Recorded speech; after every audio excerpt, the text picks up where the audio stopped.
अस्सलाम वालेकुम। Today with Shaheen से मैं हूँ Syed Shaheen Abdullah. Social media, WhatsApp, Instagram पे सिंध पुलिस के एहलकारों की ग्रुप्स बनाना, ग्रुप्स में खबरें शेयर करने पे पाबंदी जनाब आईजी साहब ने लगा दी। एक तरफ तो सोशल मीडिया पे पाबंदी लगा करके ये सोशल मीडिया वो पुलिस एहलकार जो अपने अफसराने बाला के खिलाफ कुछ ज़बान लबकुशाई ना करें, उनके ऊपर पाबंदी लगाना इसका मकसद है। देखें, जब करप्शन अपनी एक्सट्रीम पर चला जाता है, जब करप्शन अपनी एक्सट्रीम पर चला जाता है तो उसको तश्ते बाम करने के लिए किसी की को ज़रूरत नहीं पड़ती है। वो इतने एक्सट्रीम पे चला गया है कि जोड़ तोड़ मफादात और तहफ़्फ़ुज़ात के ज़मरे में वो लोग खुद ही बोल देते हैं। सिंध पुलिस जो कि अमन व अमान कायम रखने के लिए एक बड़ा अदारा है, जो बदनसीबी से बहुत ज़्यादा पॉलिटिकलाइज हुई भी सिंध पुलिस है। पूरे तमाम पाकिस्तान के तमाम सूबों में सिंध वो वाहिद सूबा है जहाँ हिस्ट्री उठा के अगर सिंध पुलिस की देखें तो सिंध पुलिस में पॉलिटिकल बुनियादों पे बेतहाशा अपॉइंटमेंट हुए हैं और वो लोग उन्होंने पुलिस को सियासी कुव्वतों के लिए एक हथियार बना दिया है। पॉलिटिकलाइजेशन का अमल इस हद तक खतरनाक है कि इंटीरियर सिंध में वो डकैत जिसकी हेड मनी लगी हुई है, जिसके सर की कीमत लगी हुई है, वो पुलिस में पोस्टेड है, पुलिस की नौकरी कर रहा है क्योंकि उसको उसके इलाके के एमएनए ने पुलिस में भर्ती कराया हुआ है। डकैती तो उसका पार्ट टाइम बिजनेस है।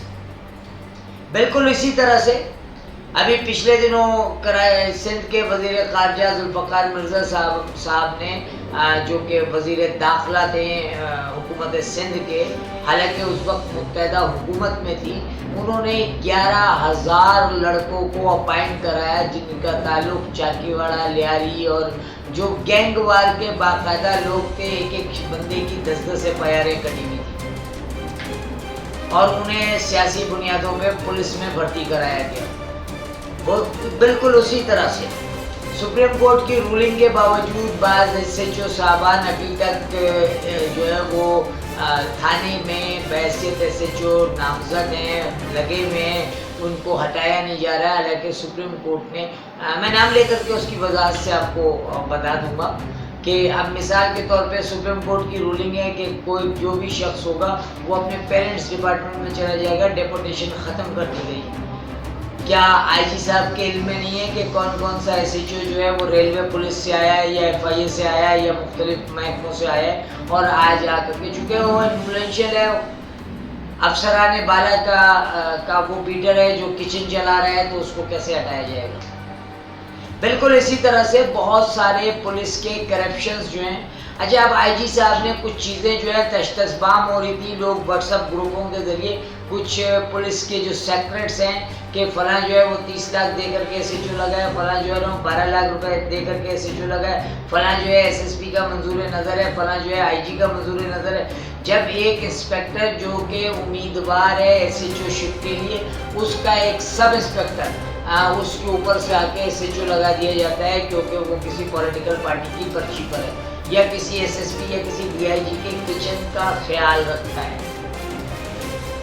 तो ये जो विक्टिमाइजेशंस हैं, ये विक्टिमाइजेशन ज़ाहिर सी बात है वो लचक है जो कानून में लचक है।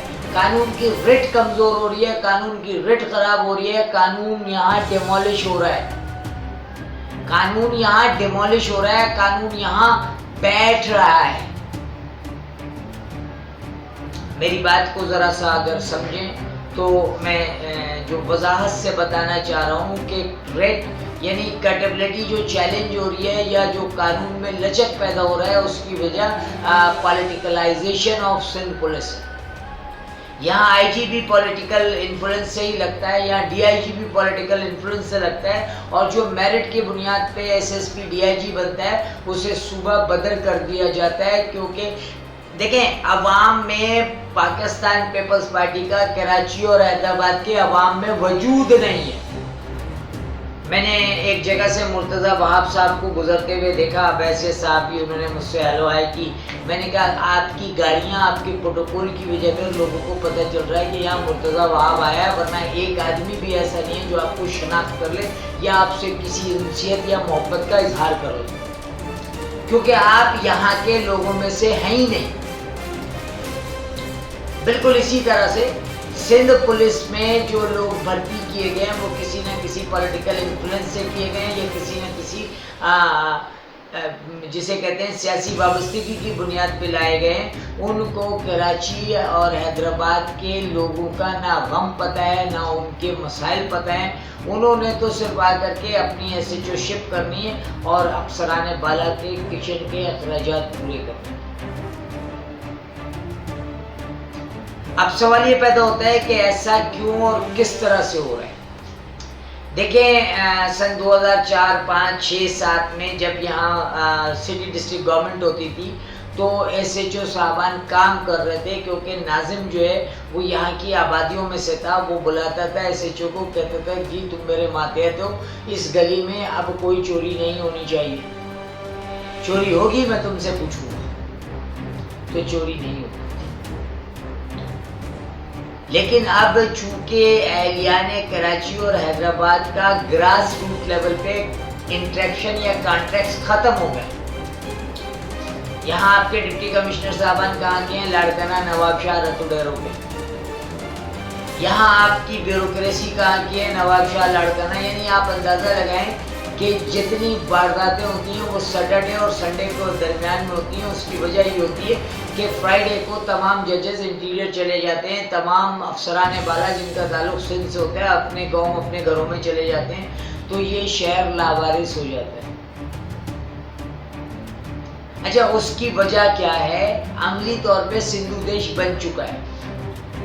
عملی طور پہ سندھو دیش بن چکا ہے. سندھ کی اسٹیبلشمنٹ جو ہے وہ بیسیکلی بحیثیت پاکستان کی بات کرتے ہیں، لیکن در حقیقت اب صرف انہوں نے اپنی کرنسی تبدیل کرنا ہے اور ویزا لگا کر کے کراچی آنے کا سلسلہ شروع کرنا. اس کی ایک شروعات تو ہو چکی ہے.